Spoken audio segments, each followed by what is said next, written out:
देख देख मुस्काती हो। रेड लिपस्टिक लगा के पगली जीना गया मुश्किल। 10 बहाने करके ले गया दिल मेरा दिल, 10 बहाने करके ले गया दिल। हाय 10 बहाने करके ले गया दिल मेरा दिल, 10 बहाने करके ले गया दिल।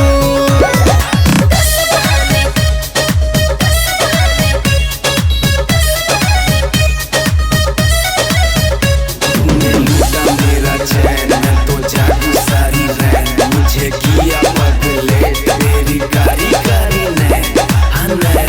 हने कब होगी मुलाकात, मन सोचे यही बात, तेरे ही ख्यालों में दिल खोया दिन रात, हर रात हर रात।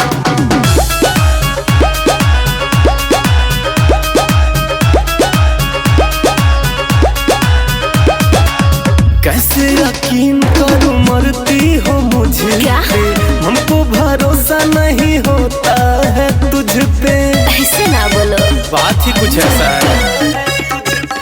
खुदा कसम दिल ये तुझ पे फिदा है, पागल किया तेरा कातिल अदा है। मेरे दिल पे तेरा डेरा है, सपनों में तेरा बसेरा है। अरे ऐसा क्या है?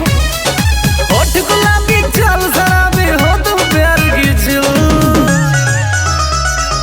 10 बहाने करके ले गया दिल मेरा दिल, 10 बहाने करके ले गया दिल। हाय 10 बहाने करके ले गया दिल मेरा दिल, 10 बहाने करके ले गया दिल। 10 बहाने, 10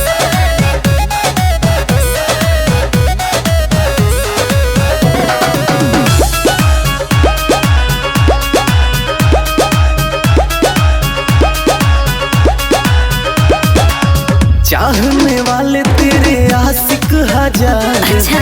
चर्चे तुम्हारे सर जिला जवार है। अरे वो तो है ही,